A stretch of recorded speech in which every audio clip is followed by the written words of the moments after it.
స్వచ్ఛమైన నాణ్యమైన గౌదర్పార్ పూజా ఉత్పత్తులు www.gaudarpar.com ద్వారా ఆన్లైన్ లో ఆర్డర్ చేయండి. మీ ఇంటిని దేవాలయంగా మార్చుకోండి. నమస్తే రమగారు. నమస్తే రమగారు, మనము విజయ్ విక్రముల కథ ఒకటి సిరీస్ చెప్పుకుంటున్నాం. భలే ఇంట్రెస్టింగ్ ఉందండి. చాలా చాలా బాగుంది. బోల్డని మలుపులు ఉన్నాయి. అవునవును. విక్రముణ్ణి ఒక షావుకారికి బలి ఇవ్వడానికి ₹1,00,000 అమ్మేశాడు తోటమాలి. అమ్మేస్తే వాళ్ళు ఏం చేశారు, పిల్లాడిని దగ్గర తీసి మాట్లాడి మా ఇది ఆగిపోయింది, మేము వచ్చిన విమానం ఆగిపోయింది, అందుచేత నిన్ను బలి ఇవ్వటానికి కొన్నామని చెప్పేశారు. కలివిడి లబ్బోదిబ్బమ్మని లబలబలాడి నన్ను బలి ఇవ్వద్దు, మీ విమానాన్ని నేను బాగు చేసి పెడతా. బలిస్తే అయిపోదు, విమానాలు యంత్రాలు అవి రిపేర్ చేయాలి, నేను ప్రయత్నం చేస్తానని శ్రద్ధగా దాని ఏర్పాటంతా చూసి కొన్ని మీటర్ల కిందకి పైకి తిప్పి కాస్త రిపేర్ చేసేసరికల్లా అది కదలటం మొదలుపెట్టింది.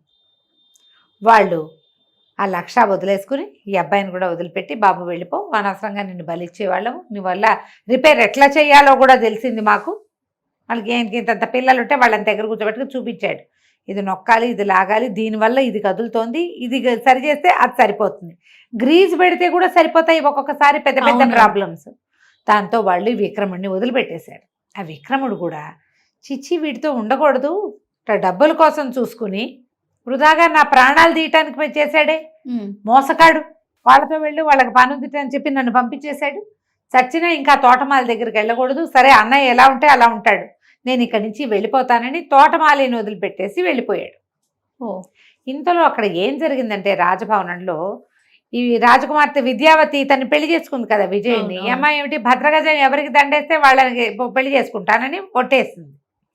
ఆ గుంపు చాలా మంది వచ్చారు రాజకుమారులు. వచ్చిన వాళ్ళలో మధుకరుడు అనే ఒక రాజకుమారుడు, వాడు హర్ట్ అయ్యాడు కదా, అతను ఏం చేశాడంటే తన రాజ్యంలో చాటింపు వేసేట, ఎవరైతే విద్యావతిని నాకు తెచ్చప్పచెప్తారో వాళ్ళకి అర్ధరాజ్యం ఇస్తాను.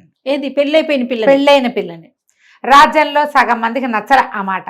వివాహితం తెచ్చుకోవటమే కర్మ, 3-4 ఆడపిల్లలు వస్తారు శుభ్రంగా, మేమంటే మేమని ఒకేసారి వస్తారు కూడా, ఒక్కింటో ఇంచే 4 పిల్లల్ని పెళ్ళైనా చేసుకోవచ్చు. వివాహిత పైగా ఏదో ఒక ప్రతిజ్ఞ పెట్టుకుని పెళ్లి చేసుకున్న పిల్లని తెచ్చుకోవటం ఏంటని జనాలు ఎవరికి నచ్చల ఆ ప్రకటన. కానీ ఒక ముసలమ్మ తన మనవడికి అర్ధరాజ్యం కావాలని నేను వెళ్ళి సాధించుకొస్తానని వీళ్ళ రాజ్యానికి వచ్చింది. హేమపురం ఆ రాజ్యం పేరు, ఆ విద్యావతి ఉన్న రాజ్యం. ఈ ముసలమ్మ వచ్చి ఇక్కడ వీళ్ళతో పాటు ఉండి, విజయుడు విద్యావతి వాళ్ళతో పాటే ఉండి చాలా నమ్మించింది, మంచి మాటలు చెప్పి చక్కగా అలంకారం చేసి మంచిగా భార్యాభర్తలు ఇద్దరు కలిసి ఉన్నప్పుడల్లా సరదాగా కబుర్లు చెప్తూ బాగా అలవర్చి వాడికి ఏమిటి ఎలాగైనా విజయుడిని సంహరించి ఈ పిల్లని విద్యావతిని తీసుకెళ్ళాలి. ఆవిడ తనతో పాటు గాలిలో ఎగిరే ఒక మంచాన్ని, యంత్రంతో ఎగిరేదాన్ని, చిన్నవి సైజు విమానం లాంటి దాన్ని తెచ్చి రాజభవనంలో ఓ పక్కన రహస్యంగా పెట్టింది. రోజువారీ పాలు పట్టుకొచ్చి ఇచ్చేది ముసలమ్మ, అందులో ఏలకులని కర్పూరని రుచికరమైన పదార్థాలు వేసేది. అట్లా ఇప్పుడు రోజువారీ ముసలమ్మ తెచ్చే పాలు తాగటానికి అలవాటు పడిన విజయుడు ఒకనాటి రాత్రి ఆమె తెచ్చిన విష పాలు తాగి మరణించాడు. లబో దిబో అక్కడి నుంచి అంత్యక్రియలు చేసేసారు. అయ్యో, చేసేసాక ఈ విద్యావతి విపరీతంగా ఏడుస్తుంటే ఈవిడ ఆ అమ్మాయిని ఏం చేసింది, ఇట జనం ఆచరించి వీళ్ళందరిలో ఉంటే నువ్వు ఇట్లాగే ఉంటావు రా అని అంతఃపురం ఓ పక్కకి తీసుకెళ్ళి తను ఏ మంచాన్ని అయితే తన యంత్ర సహాయంతో ఎగిరేదాన్ని తెచ్చిందో ఆ మంచం మీద కూర్చోబెట్టింది. ఆ పిల్ల ఏడుస్తూ మెల్లిగా జారబడింది. కొద్దిగా చీకటి పడేసరికి ఈ ముసలమ్మ ఏం చేసింది, దాన్ని మేటలన్నీ తిప్పి తలుపులు తెరిచేసరికి ఇది మంచం ఎగరటం మొదలుపెట్టింది. ఈ పిల్ల బాగా ఏడుస్తూ ఉంది, ఏడ్చి మెల్లిగా జారబడి మాగన్నుగా నిద్రపెట్టింది. ఆ మంచం ఏమో ఆకాశంలో ఎగిరిపోతుంటే ముందుకు వెళ్ళాక కొంత దూరం వెళ్ళేసరికి చల్లని గాలి, పువ్వుల వాసన తగిలేసరికి ఈ పిల్ల తెల్లబోయింది. నిద్ర పట్టింది, సడన్గా చలేస్తే మనకు మెలకు రాదు. పిల్లలు లేచి చూసుకుంటే ఇంకేముంది, మంచం మీద పైన వెళ్తోంది. తను మంచం మీద పైన వెళ్తుంది, మంచం మీదే ముసలిది కూడా కూర్చుని ఉంది. క్షణం అయ్యేసరికి అమ్మాయికి అర్థమైంది. అటు ఇటు చూస్తే తను ఎటువైపు వెళ్తుంది, రాజ్యం నుంచి బయటికి వెళ్ళిపోతున్నట్టు తెలుస్తోంది. ఇప్పుడు అటు ఇటు చూసుకుని భర్తని ఇదే ఏదో చేసేసింది ముసలిది, ఇది ఏదో దొంగయత్నంతో నా దగ్గరికి వచ్చిందని ఏం చేసింది, దభేల్మని మంచం మించి కిందకి దూకేసింది. దూకటం కింద ఏదో నదిలో పడిపోయింది. ముసలిది హాహాకారాలు చేసింది కానీ తను దూకలేదు, పట్టుకోలేదు. ఏం చేస్తుంది, ఆ మంచంతో ఎగురుకుంటూ ఆ మధుకరుడి రాజ్యానికి వెళ్ళిపోయింది.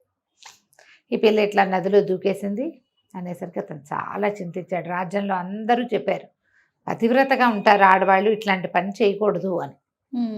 అయ్యో అక్కడైనా బతకనిచ్చాను కాదే, మొగుడు పోయాడు, ఇది అయిపోయింది. దాంతో ఏం చేయలేక ఊరుకున్నాడు. మధుకరుడు ఒప్పుకొని ఊరుకున్నాడు. ఇంకేం జరగల. ఆ అమ్మాయి ఇక్కడ చెరువు ఒడ్డున పడిపోయింది, నదిలో పడింది, కొట్టుకుని నది ఒడ్డుకి కొట్టుకొచ్చింది ఓ పక్కకి.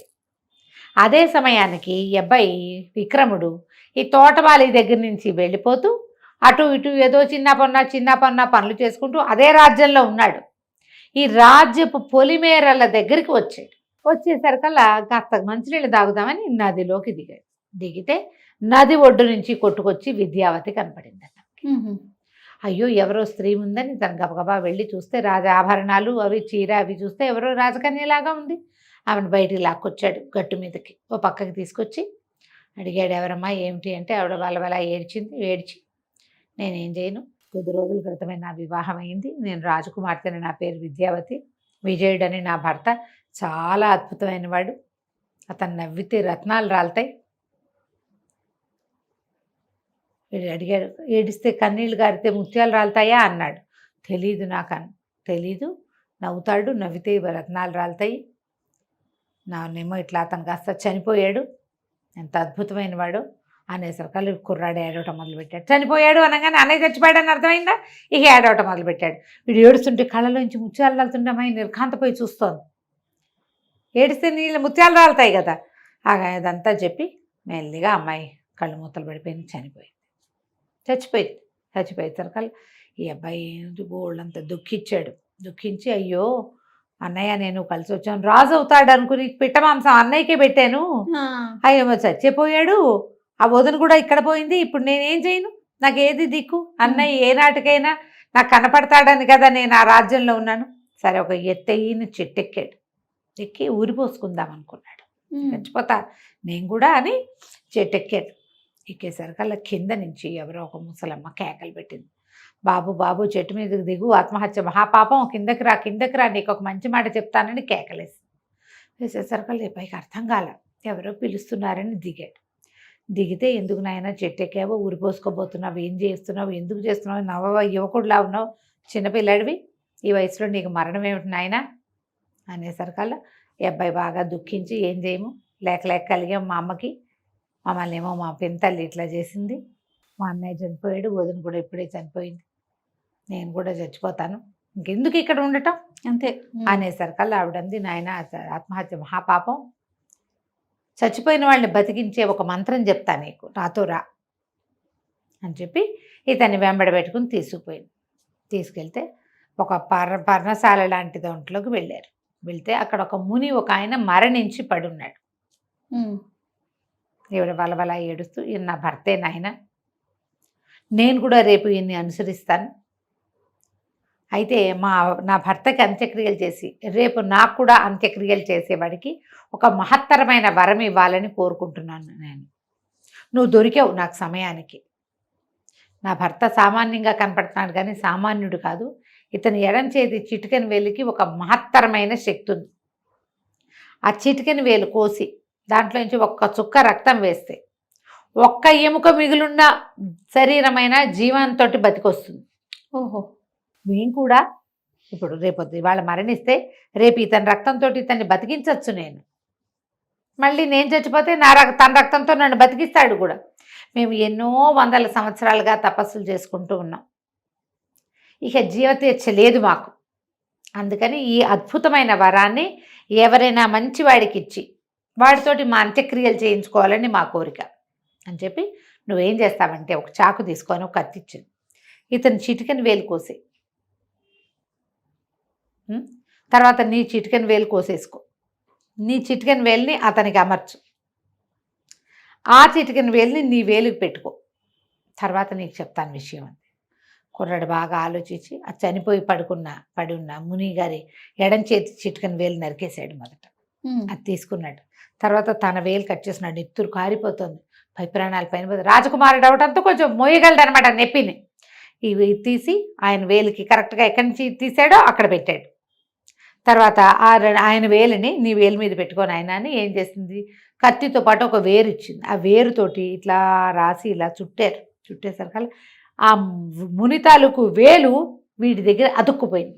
ఓ, దీనికి ఒక్క బొట్టు ఇట్లా సూది పెట్టి గుచ్చి ఒక డ్రాప్ వేస్తే చచ్చిపోయిన వాళ్ళు బతుకుతారు. బాగుందిగా. అక్కడి నుంచి ఏం చేసింది, నాయన నా భర్తకు అంత్యక్రియలు చేద్దాం పట్టు అంటే కుర్రాడు ఏం చేశాడు, బయటికి వెళ్ళి ఒక చీటి పేర్చి ఈ మునిగారి శవాన్ని మోసుకెళ్ళి అక్కడ పెట్టి దాని మీద నదికి పోయి శుభ్రంగా స్నానం చేసి వచ్చి సరే ఆమె చీతి వెలిగించి మర్నాడు ఉదయం అస్థి సంచయనం కూడా చేసి దాన్ని నదిలో కలిపాడు. ఆవిడ చాలా సంతోషించి, నాయన ఇవో రాజ్యం పొలిమేరలే కదా, మీ అన్నయ్యని ఎక్కడ దహనం చేశారో నీకు తెలుసుంటుంది కదా రాజకుమారుని, పద అక్కడికి వెళ్దామని. ఇతను ఆవిడ ఇద్దరూ కలిసి వెళ్ళారు. వెళ్తే రాజుగారి శ్మశానం దాకా వెళ్ళి శ్మశానంలో వాళ్ళని కనుక్కున్నారు. ఎక్కడ మొన్న కొత్త రాజుగారు యువరాణి భర్తని దహనం చేశారు బోర్డు అది పెట్టుంది. ఈ కుర్రాడు వేలికి ఒక చిన్న ఘాటు పెట్టి నెత్తురు ఆ మట్టి మీద వేస్తే అక్కడున్న ఆ వాట్లలోంచి చిన్న చిన్న అవశేషాలు మిగులుతాయి. 2 రోజులు కూడా కాలేదు, ఒక్క రోజేగా అయ్యింది. అవును. లేచి కూర్చున్నాడు విజయుడు. తమ్ముడిని చూసి కావలేసుకున్నాడు. ఏమిటి నాయన నువ్వు ఇక్కడున్నావు, ఎక్కడికి వచ్చావు, నేను ఎక్కడన్నా నువ్వెక్కడున్నావు, ఇదేమిటి ఇక్కడున్నాం మనం అంటే జరిగిందంతా చెప్పాడు. చెప్పిన తర్వాత ఇక విద్యావతి మరణించింది, ఆమె జోలు లేదు వీళ్ళకి. అయ్యో, ఇక ఈ బతికొచ్చిన దీంట్లో అది మర్చిపోయారు. అక్కడి నుంచి మర్నాడు ఏమైంది, ఆ ముసలమ్మతో కలిసి ఆవిడ దీనికి వచ్చారు, ఆశ్రమానికి వస్తే మర్నాడు ఆమె మరణించింది. అన్నదమ్ములు ఇద్దరూ కలిసి దహన సంస్కారాలు చేశారు. చేసిన తర్వాత ఇంక అక్కడి నుంచి బయలుదేరి వెళ్ళిపోయారు. వీళ్ళు వెళ్ళగా కొంత దూరంలో వెళ్ళిన తర్వాత ఒక చందనపు వృక్షాలన్న ఒక వనంలోకి ప్రవేశించారు. ఒక గంధపు చెట్టు, చందనపు వృక్షం అంటే గంధపు చెట్టు, ఆ గంధపు చెట్టు కింద విశ్రాంతిగా పడుకున్నారు. ఆ గంధపు చెట్టు మీద ఒక రాజహంసల జంట గూడు కట్టుకుని ఉన్నాయి. వీళ్ళకి పక్షి భాష తెలుసు కానీ పక్షులు లేవు, గూట్లో పిల్లలు ఉన్నాయి. ఓహో. వీళ్ళ గంధపు చెట్టు పక్కన పడుకుంటే ఇంతలో ఏమైంది, అక్కడ ఒక పెద్ద మహాసర్పం ఒకటి ఉండేది. అది గుడ్లుని కానీ పిల్లల్ని కానీ తినేసేది. దానికి ఆహారం దొరికినట్టు, ఎప్పుడైనా దొరకకపోతే పైకి ఎక్కి చూసి ఏముందో తినేసేది. పాము ఇట్లా పైకి వెళ్తుంటే పిల్లలు అమ్మో అమ్మో అమ్మ అమ్మ అని పిలిచినాయి. భయం వేస్తోంది అని వీళ్ళకి వినపడింది. మామూలుగా పక్షి కూతలుగా భావిస్తే పక్షి కూతలే, అదే పట్టించుకునేవాళ్ళు కాదు. అక్కడి నుంచి విజయుడు ఏం చేశాడు, రయ్యమని లేచి ఆ పైకెక్కుతున్న పాముని 2 ముక్కలుగా కొట్టేశాడు. తెగి పడిపోయింది పాము. పక్షి కూతలు మానేసినాయి. వీళ్ళిద్దరూ పక్కన పడుకుని నిద్రపోయారు. ఆ రాజహంసలకి ఇప్పటికి ఎంత కాలంగానో ఆ గంధపు చెట్టు మీద గూడుంది, పిల్లలు బతకటం లేదు వాటికి. ఓకే. ఏ పూట సాయంత్రం వచ్చేసరికి గుడ్లు ఉంటాయా లేదా భయమే, పిల్లలు ఉంటాయా లేదా భయమే. ఈసారి గుడ్లు పిల్లలయ్యాయి, పిల్లలు ఉంటాయో ఉండవో తెలీదు.